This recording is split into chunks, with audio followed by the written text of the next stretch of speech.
Buenas noches, amigos, amigas, ¿qué tal? Bienvenidos y bienvenidas. Gracias por estar en sintonía de Gente Ve Opiniones.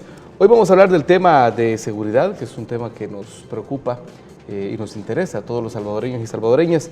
Nuestros buenos amigos de FESPAD se han tomado a la tarea de analizar los retos que enfrenta nuestro país en materia de seguridad. Por eso están conmigo esta noche Héctor Carrillo, coordinador del programa Seguridad Ciudadana y Justicia Penal de FESPAD. Bienvenido, Héctor. Muchas gracias, un saludo a toda la población desde la Fundación de Estudios para la Aplicación del Derecho FESPAD. Además, el licenciado David Ortiz, siempre del programa Seguridad Ciudadana y Justicia Penal de FESPAD. Bienvenido. Buenas noches, amigo, amiga. Muchas gracias por la invitación y el espacio que nos brinda. Listo. Bueno, un nuevo gobierno, una nueva propuesta de plan de seguridad. Este ha sido denominado control territorial. ¿Cuáles son las consideraciones que se hacen de esta, qué pudiéramos decir, 40 días de implementado, bueno, de iniciado el gobierno y quizás un mes de implementación del plan control territorial? Comenzamos contigo, Héctor. Bueno, en efecto, el tiempo, digamos, es un poco corto aún, ¿verdad? Pero ya hay algunas acciones concretas por parte del nuevo gobierno que es oportuno ponerlas en discusión, siempre desde la perspectiva de buscar los mejores caminos para solucionar la situación de violencia en el país. Nosotros como FESPAD hemos estado dando seguimiento a las distintas medidas, tenemos consideración en torno a ellas. Bueno, de las dos medidas que se han anunciado, a nosotros nos parecería fundamental prestarle atención a la segunda fase, ¿no? En el sentido de que la primera fase está enfocada al tema de represión, que no es un tema novedoso dentro de la estrategia de seguridad, y que desde nuestra perspectiva es importante fortalecer el tema de la operatividad policial, pero ello por sí solo no va a resolver la problemática de violencia en el país. Sin embargo, el tema de la prevención para nosotros es fundamental. Ya hay suficientes antecedentes respecto a que la prevención es la que a mediano o largo plazo puede dar alguna sostenibilidad a la reducción de violencia en nuestro país, y en ese sentido la segunda fase debería ser una fase que se ha anunciado, que está vinculada a este tema de la prevención, una fase lo más estructurada posible. Nos parece positivo el anuncio de llevar a las instituciones del Estado a las comunidades, pero hace falta clarificar cuál va a ser la metodología para ello, cómo se le va a dar sostenibilidad en el tiempo a esta intervención.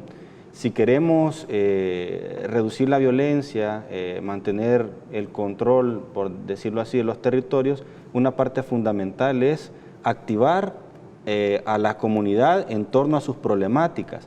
Esto pasa por fortalecer estructuras a nivel comunitario, por generar diálogos francos, sostenibles en el tiempo con las comunidades y por darle voz a las comunidades para definir las estrategias de intervención en cada una de ellas. Sería importante en esta segunda fase que se ha anunciado que el gobierno genere las condiciones no solo para ir e identificar las necesidades de la población, sino para de verdad darle acompañamiento a las comunidades para la solución de esas problemáticas. Como FESPAD hemos desarrollado experiencias al respecto, desarrollamos trabajo de fortalecimiento de las capacidades a nivel comunitario mediante un enfoque de transformación positiva de conflictos y sobre la base de la identificación de esos conflictos, la población se activa, se organiza y empieza a gestionar la solución a sus problemáticas. Eso sería fundamental y es un aspecto que se debe profundizar, ¿no? Luego, bueno, cada una de las medidas que ha tomado el gobierno creo que merecen una consideración muy particular, ¿verdad? Por ejemplo, el tema de la operatividad policial, bueno, eso lo decía, es un aspecto positivo, pero no obstante que se ve el ímpetu, el interés de las autoridades de estar pendientes del tema de seguridad, creemos que justo por ese ímpetu, ese interés, deben de tomar cartas en el asunto en el sentido de activar, generar o profundizar los mecanismos necesarios para que el incremento de operatividad policial no desemboque en situaciones que puedan ir en detrimento de derechos fundamentales de las personas. Ese es un aspecto muy importante que se debe de equilibrar, ¿no? Y hay una línea bien delgadita, ¿verdad? Que si no se le presta atención, fácilmente se puede caer en esos abusos, ¿no? Sí, exacto. Y bueno, creo que el marco jurídico salvadoreño es bastante enfático respecto a la necesidad de garantizar los derechos fundamentales de las personas. Y eso va más allá de garantizar los derechos de las personas que eventualmente son procesadas, sino más bien garantizar los derechos de toda persona y evitar de que en la sociedad hayan arbitrariedades de cualquier tipo, ¿no? Ahora, David, esta parte de la que se refiere Héctor, de que no está definido cómo va a ser la operación, digamos, o la permanencia de las instituciones en los territorios, creo que estaba más definido en el plan El Salvador Seguro anteriormente. Yo creo que es fundamental el hecho de establecer la forma como se va a interactuar y qué instituciones van a participar en este diálogo que se va a desarrollar. Respecto a la primera fase, cuando usted lee, por ejemplo, cuál es el objetivo de la Policía Nacional Civil, usted revisa y el objetivo de la Policía Nacional Civil es garantizar el goce y ejercicio de los derechos humanos, ¿sí? A raíz de esa imposición legal que se le ha hecho a la policía, uno va a evaluar si la policía efectivamente está garantizando que las personas ejerzan sus derechos humanos. Dos, como organización de derechos humanos hemos dicho que la vinculación de militares en tareas de seguridad debería limitarse. Esto tiene que ver con el marco constitucional, esto tiene que ver con la asignación que la Constitución le realiza, tanto a la policía como a las Fuerzas Armadas de El Salvador, que está vinculado con el tema de los acuerdos de paz. Ahora, sobre la fase 2, es positivo escuchar que el nuevo gobierno habla del tejido social. Esa es una novedad en el tema de política pública que se debe mencionar, porque fundamentalmente los temas de violencia pasan por el debilitamiento del tejido social en los territorios, que esto está vinculado a la desatención de las necesidades básicas de las personas, de los gobiernos. Y aquí estamos hablando de salud, y aquí estamos hablando de educación, y aquí estamos hablando de empleo, de tal forma que como FESPAD nosotros sostenemos que la violencia tiene que ver con la desatención del Estado hacia los derechos fundamentales de la población. En la medida en que el Estado regrese y garantice el libre tránsito de las personas, que genere dinámicas positivas para que las juventudes, que son el rango etario más afectado por la violencia en el país, y eso usted lo puede ver año tras año, que tanto víctimas como victimarios son jóvenes, entonces es un grupo poblacional al que se debe de direccionar la política pública de manera fuerte, aumentar la inversión, generar dinámicas que vinculen acciones positivas a los jóvenes en los territorios, y eso efectivamente va a redundar en la mejora de las condiciones de vida de las personas. Claramente en 30 días, en 40 días, usted no puede dar un juicio determinante sobre cómo se va a desarrollar una política pública. Lo que sí se puede decir es que es fundamental que como sociedad hablemos, dialoguemos y nos articulemos para tratar de resolver el tema que, según cualquier encuesta que usted revise, es el principal problema que le interesa a la población. En ese sentido, hacer un llamado al diálogo entre las fuerzas políticas, entre las fuerzas sociales, contarle al gobierno que asume hace un mes que hay muchas organizaciones que trabajan en territorio, que hay muchas energías positivas en los territorios que pueden apoyar los procesos que quiere desarrollar. Hay que dialogar, hay que acercarnos, hay que ver cómo nos insertamos en esta dinámica de transformar las condiciones de violencia. Hay muchas manos que quieren apoyar, hay que generar esa apertura para que podamos aportar en este objetivo que es común y debe verse de esa forma. Por eso es importante lo que decía Héctor, de ver cuál va a ser el mecanismo, ¿no? Para poder sumar esos esfuerzos y poder vincular a quienes ya están en el territorio. Por eso ha sido importante la participación que han tenido los alcaldes y alcaldesas en muchos municipios, ¿verdad?, que asumen ese desafío, y ahora es cuando tiene que hacerse.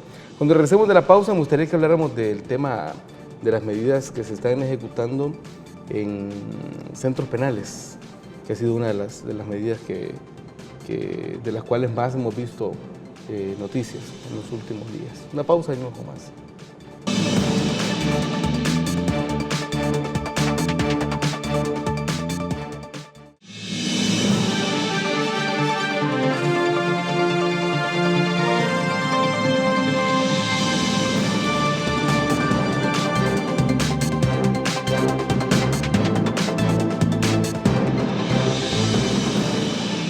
Muchas gracias por la sintonía. Seguimos conversando con nuestros buenos amigos del programa de Seguridad Ciudadana y Justicia Penal de FESPAD, los licenciados Héctor Carrillo y David Ortiz.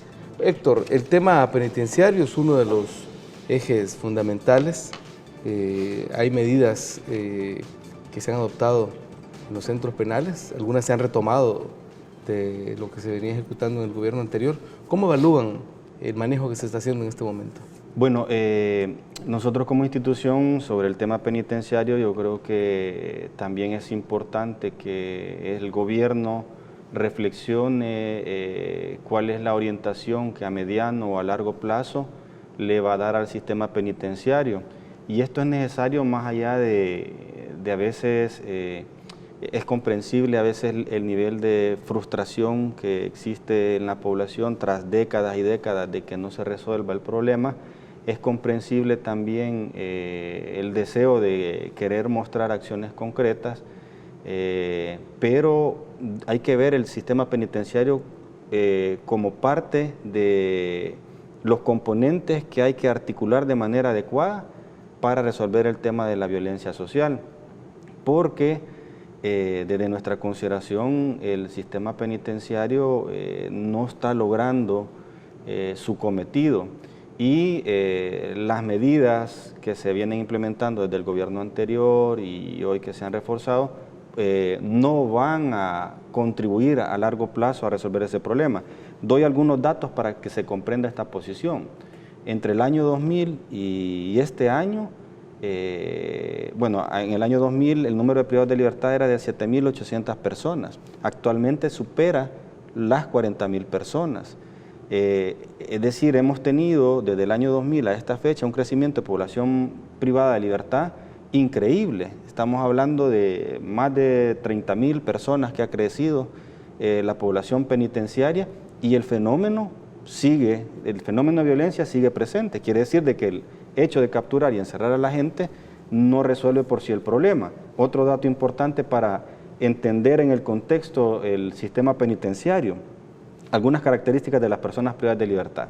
Un dato interesante es que arriba del 79% de la población penitenciaria no cursó bachillerato. Es más, tengo por acá algunos datos que ponen de manifiesto la relación entre la falta de acceso a la educación y el cometimiento de hechos delictivos.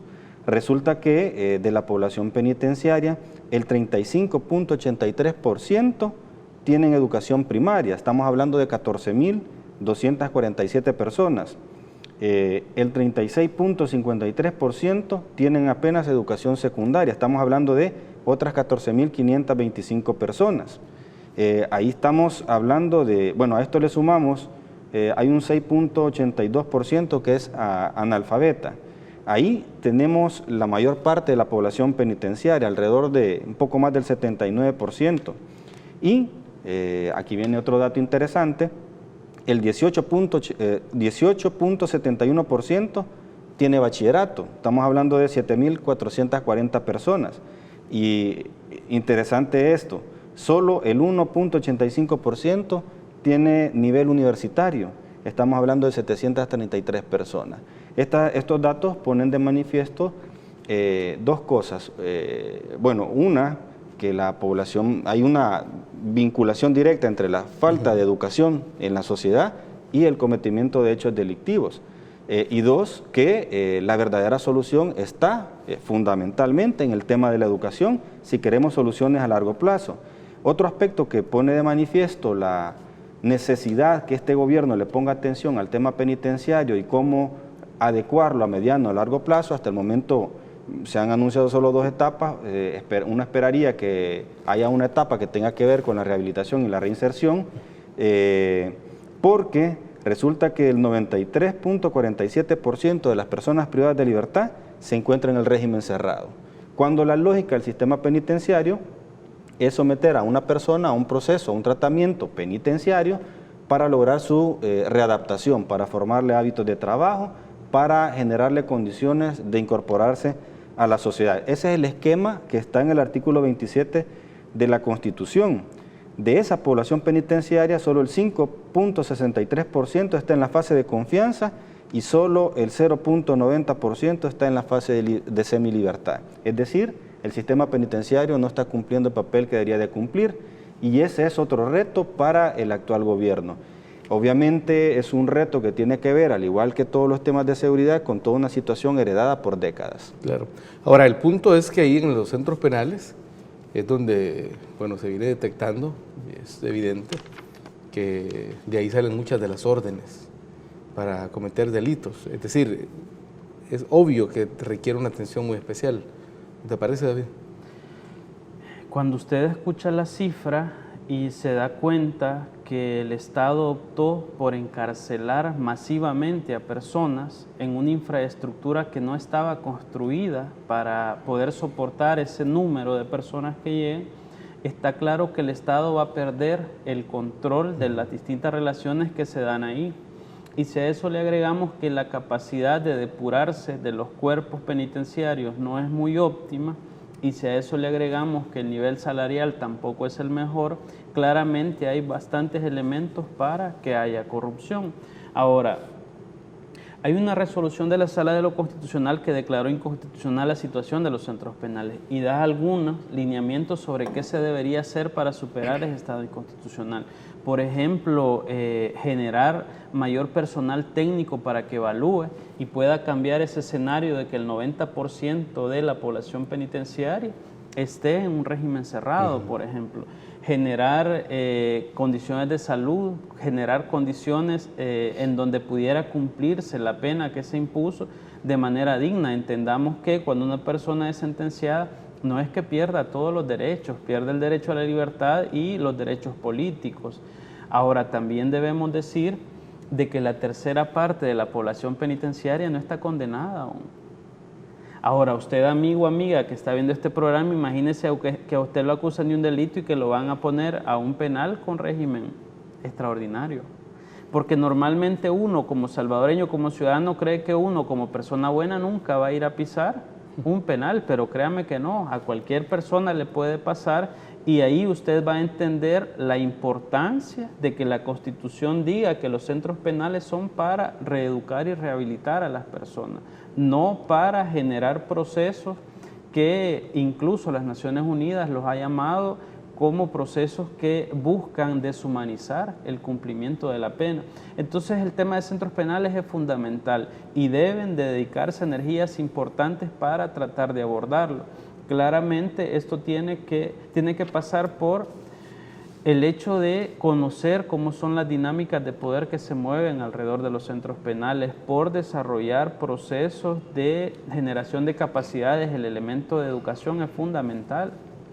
Cuando una persona sale de cumplir su pena, ¿cuáles son las oportunidades que se le brindan? Usted sabe que si va a buscar empleo a una empresa y usted dice que estuvo preso, tiene las puertas cerradas y punto. Entonces necesitamos tratar de valorar todo este escenario del sistema de una manera más amplia. No solo se trata de encerrar a las personas, se trata de qué mecanismos desarrolla el Estado para poder insertarlas a la sociedad de manera productiva y de manera positiva. Y ojo, aquí tiene un rol que jugar la Asamblea Legislativa, aquí tiene un rol que jugar el órgano judicial y tiene un rol que jugar también el gobierno de El Salvador. Es decir, la problemática debe abordarse de manera conjunta, la Fiscalía misma.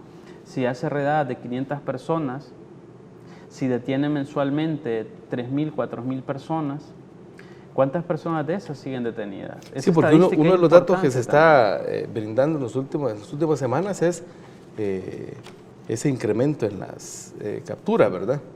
Que como decía Héctor, habría que ver si eso, cómo avanzan esos procesos y si al final no va a ser más impunidad o capturas de del que iba pasando, ¿verdad? Como decimos en buen salvadoreño. En el 2018, hubo 39.000 capturas.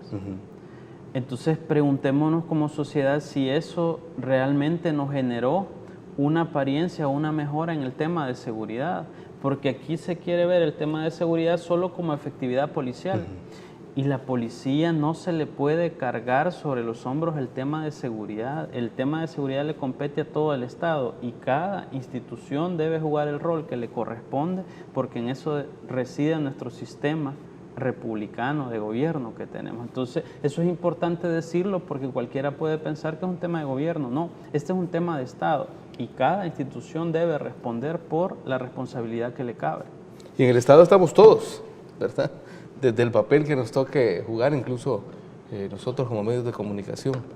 Yo siempre voy a criticar el manejo que hicieron algunos medios en el pasado de ocultar la violencia y en el pasado inmediato de sobredimensionarla, ¿verdad? Es ahí donde hay que jugar también como medios de comunicación un papel responsable en este tema. Tengo que hacer una segunda pausa. Cuando regresemos, me gustaría que viéramos hacia el futuro.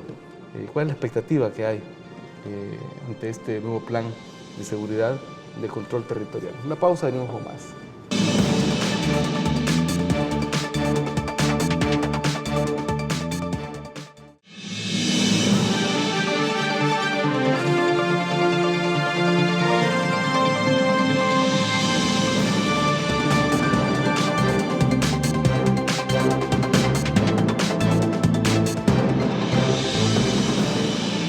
Gracias por la sintonía. Seguimos hablando del tema de seguridad con nuestros buenos amigos de FESPAD, del programa Seguridad Ciudadana y Justicia Penal. Héctor, hay que estar pendiente de lo que sucede en el futuro para ver cuál es el rumbo de este plan. Sí. Bueno, lo cierto es que hay, digamos, como tres cosas bastante puntuales sobre las que FESPAD puede llamar la atención pensando en el futuro.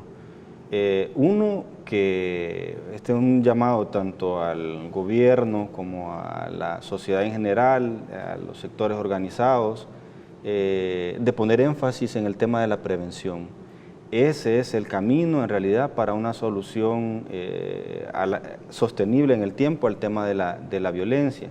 Y esa prevención, tal como se ha venido manejando que ese es un avance incluso desde el gobierno anterior, ya digamos se empezó a hablar de un enfoque integral al abordaje de la seguridad, no obstante de que el tema de la prevención quizás no se le dio el énfasis que se le debía de dar, pero por ejemplo en la campaña electoral todos los partidos en mayor o menor medida hablaron de un enfoque integral y eso es un avance.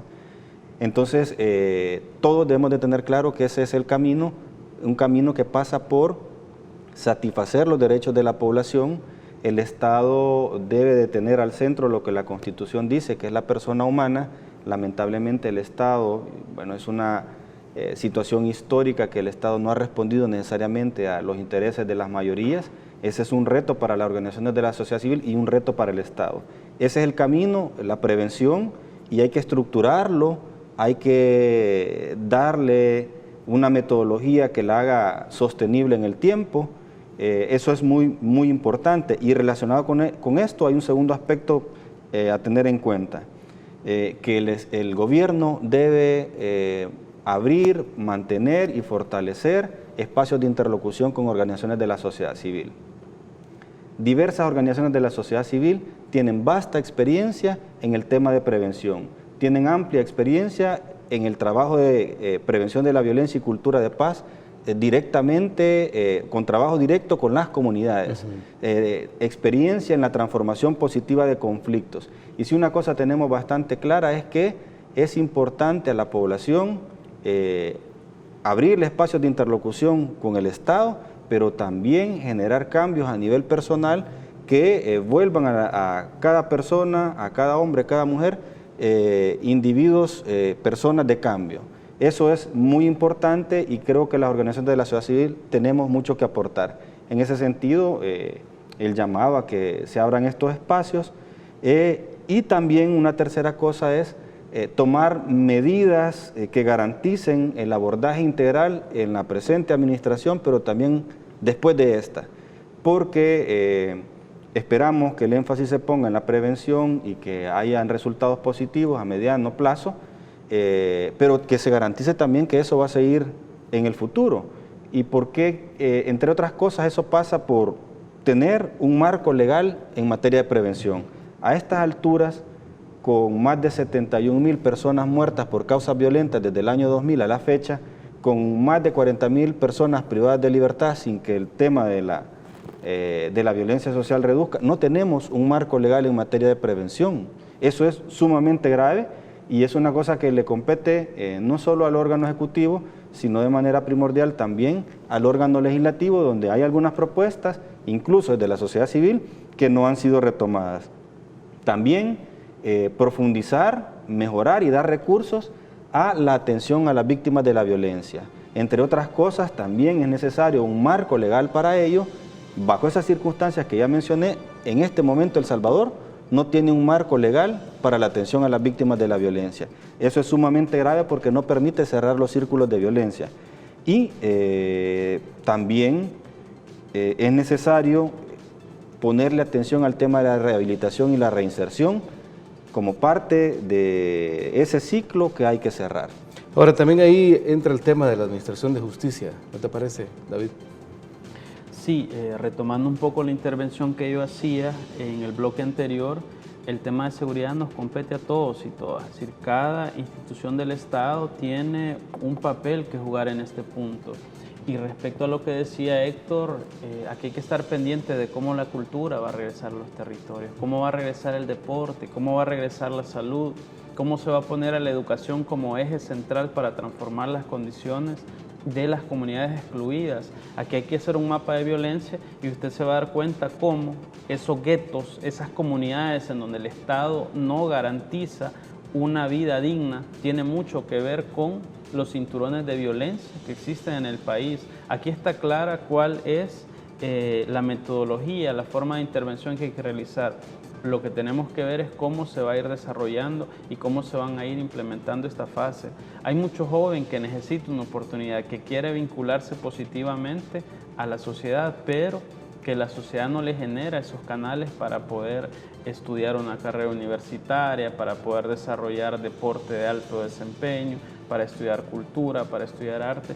Y estos son los abordajes estratégicos que debe desarrollar el Estado. Policías los ha habido siempre, pero eso no ha impactado de manera significativa en los números que tienen que ver con el tema de delito. Y ojo, el hecho que reduzcan homicidios es positivo.